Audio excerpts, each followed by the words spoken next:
Welcome to your New Hampshire National Guard podcast. We are always ready, always there.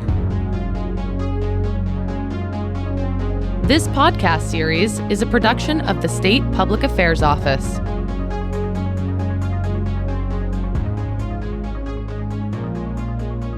Hello, welcome to the show. I'm Master Sergeant Charles Johnston with Public Affairs, and today we're going to be talking with members of the Wellness Division, the New Hampshire Army National Guard Wellness Division, and I'm joined by Mr. Troy Townsend, also a Lieutenant Colonel, newly promoted, congratulations.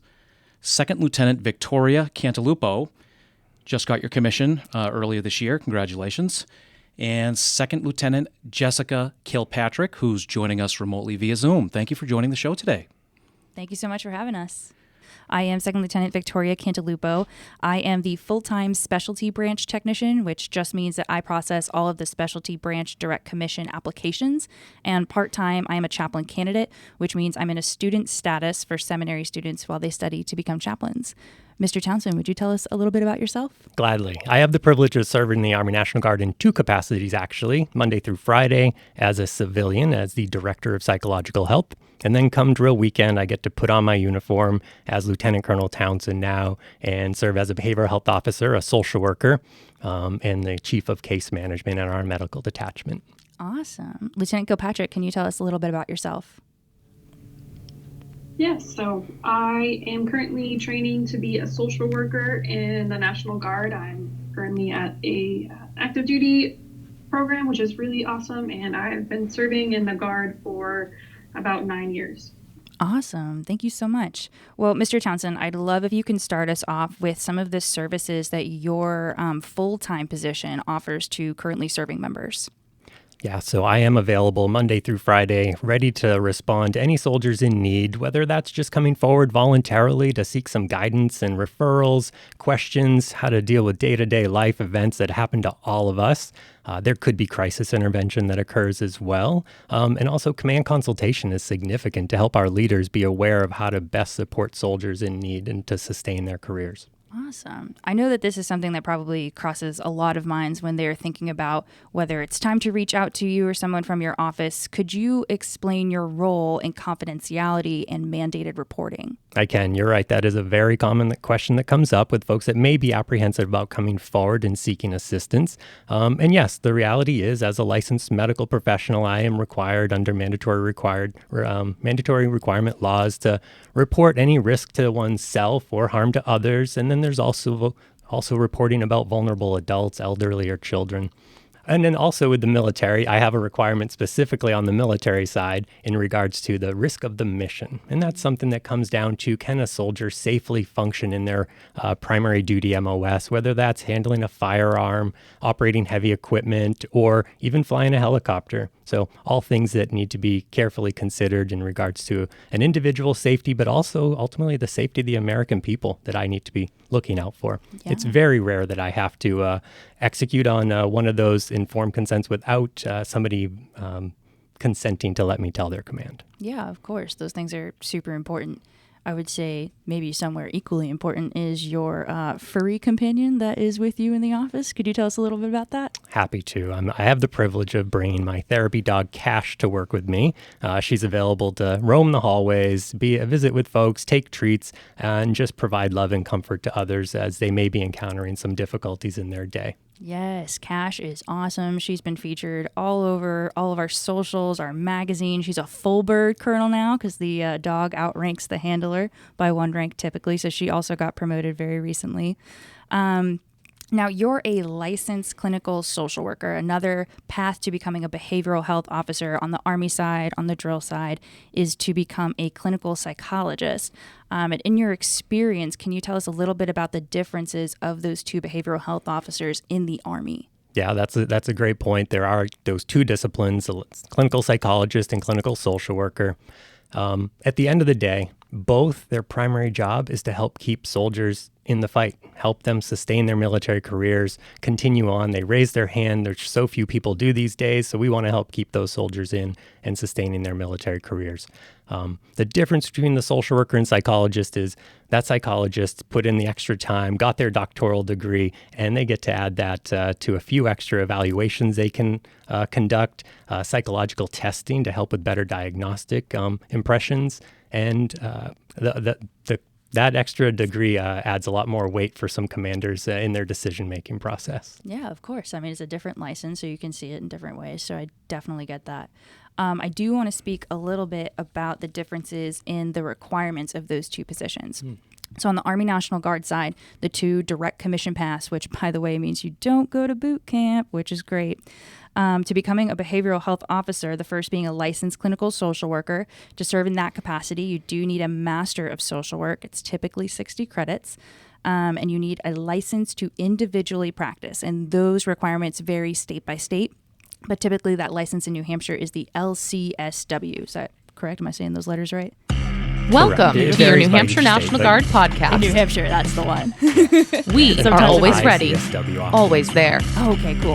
Yes, that was the other. I always add an I somewhere. This but I always take podcast out a C. series is a production It's a whole of the thing. State There are a bunch of Public letters. Affairs Office. All acronyms. So yes, the license that allows you to individually practice in your state. So in New Hampshire, that's the LCSW.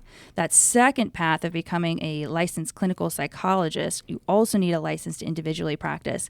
And the degree that's required is either a PsyD or a PhD in clinical psychology that is from an APA accredited program, which means that it has that 1-year specialized internship for those clinical hours.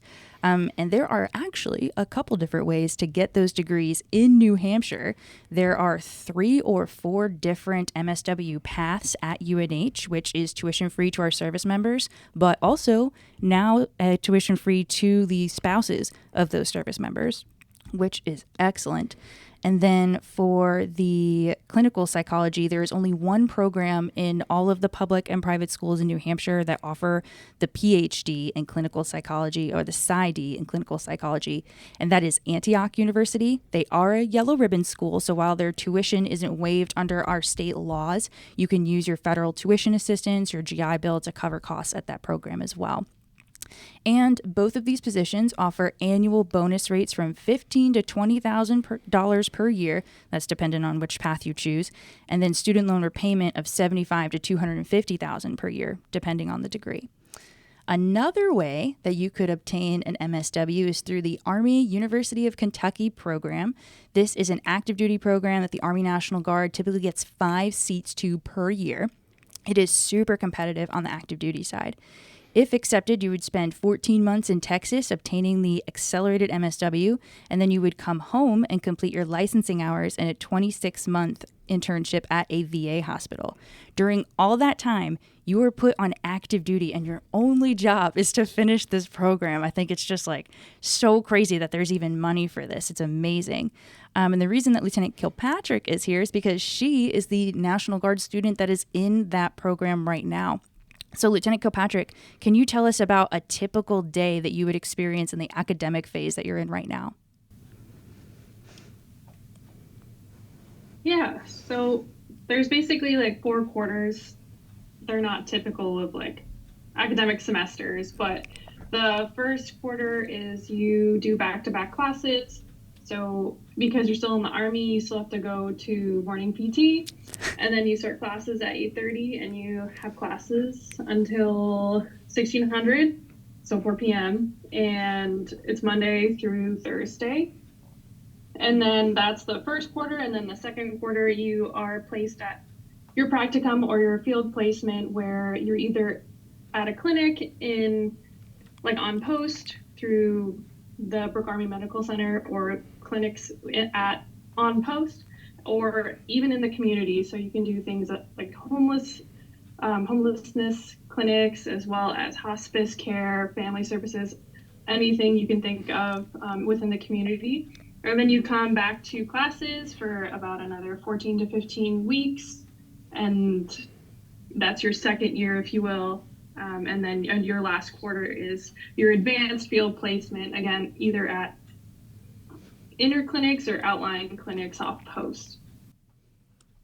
Awesome. That's awesome. And then when you come back to New Hampshire, what have you been told that's going to look like for you?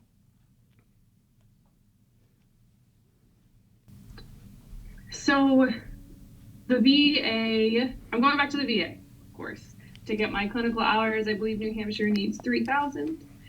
Thankfully, I'm on orders for 26 months to get those hours done and paid for by the Army, which I'm very grateful.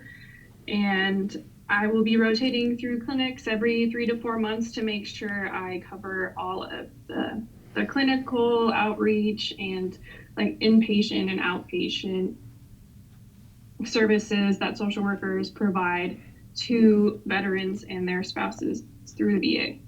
That's awesome. Yeah. And so the Army pays for those clinical hours because it costs money on the civilian side to be supervised. And a lot of internships you can get after college can pay for them. So if you go to UNH and do the MSW program there are options. The VA has its own internship.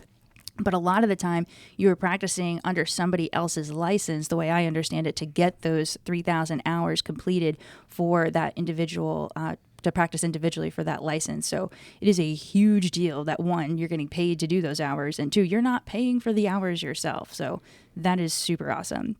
Lieutenant Kilpatrick, can you tell me the one or two things you are most excited about for when you actually become a social worker for the Army National Guard? Sure. I'm very excited to be advocating for soldiers, on behalf of soldiers, because I feel as though a lot of times command or their chain of command may not necessarily be as open to talking with the soldier about it or their situation going on in either their personal or professional lives, as well as directing them to resources that I feel like in the Guard a lot of times they don't know are available to them. And I think that's really important. So they may be feeling like they're stuck in a rut, but and not know of these resources. But if they come to myself or Mr. Townsend, they can be pointed in the right direction and feel like they're actually able to do something about their situation, which I think is really empowering. Yeah, I agree. What would be your message to our currently serving members who might be hesitant to reach out for behavioral health services, Lieutenant? Well, I think there's still a stigma in the military about receiving mental health and behavioral health services. It's lessening, which is great, but reiterating what Lieutenant Colonel Townsend said about privacy and confidentiality. So unless you're command referred, your command won't know you're there. They won't know that you're seeking services, and very rarely do we have to tell the command that you're there or that the reason why you're there. So I think that is super important for soldiers coming forward to get the services and the help that they need, because there's a lot of times they're fearful of maybe some sort of what is it called? Retaliation, from command if they are coming to see help. Yeah, that's a really important distinction. I think we just need to say that one more time. Mr. Townsend, can you just sum up briefly about when your command needs to be aware and when your command doesn't need to be aware that you're seeking behavioral health services? That's right. Yeah. So it's really only if there is an imminent risk to oneself or somebody else. There can be a historic act of safety that doesn't have to trigger immediate command notification. And that's for us to clinically decide what that boundary looks like and to analyze with the individual. So there's much of what is involved in our clinical interactions stays private and confidential. Yeah, that's great. That's awesome. Do you have anything else to add to a message to the currently serving members of why they should come see you when they need to, if they think they want to, or just to come say hi to Cash? No, I would. Actually, Lieutenant Kilpatrick said it so well, but I'll reiterate. First and foremost, I get it. I understand that fear and that it's real and it's valid, and I wouldn't judge anybody for being cautious about proceeding. But I hope to earn their trust, and I know my whole behavioral health team hopes to earn the trust of each soldier and our community to enhance that early preventative access, because accessing early is the key to reducing those negative, significant impacts on one's career. Yeah, agreed. I would also like to add, if you think you're going through something that seems super minor, literally we hire professionals to just talk with you about it. Like I had some very small like family issue when I was on COVID orders, and somebody asked me about it who was here as a social worker, and they said, hey, would you like me to just sit down and listen to what's going on? And I was like, honestly, I would love a third party just to tell me I'm not crazy, and I'd love to go pet Cash any time of day. She is obviously an asset to us. So I would just like to give out the contact info for your office, sir, if you could do that for us. I would. The easiest way to find me is to actually Google Troy Townsend, New Hampshire Army National Guard. And the first link that will pop up will give you a picture of me and Cash, along with actually a picture of the Director of Psychological Health for the Air National Guard, 157th Wing as well, Don Roussel, my good colleague for the Air Guard. Perfect. Awesome. Is your contact info on that link as well? My email, my phone number, everything is right there. Beautiful, beautiful. And if any professionals are listening in, if you are interested in social work or clinical psychology, I would be the person to contact, Second Lieutenant Victoria Cantalupo. My cell phone number is 603-545-7319. We could also put my email, which is super long, in the podcast notes. But if you also Google New Hampshire Army National Guard social work, my website should be the first thing that pops up as well. And our meeting is up with Lieutenant Kilpatrick, so that's a nice organic place to stop. I think we got everything in. I appreciate you joining the show today.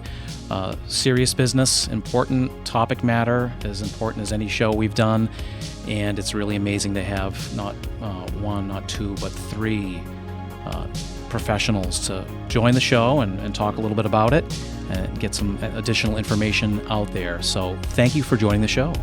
Thank you so much for having us. Thanks for listening to your New Hampshire National Guard podcast.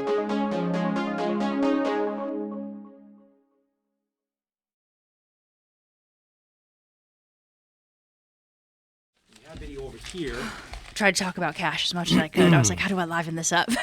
She's the only thing.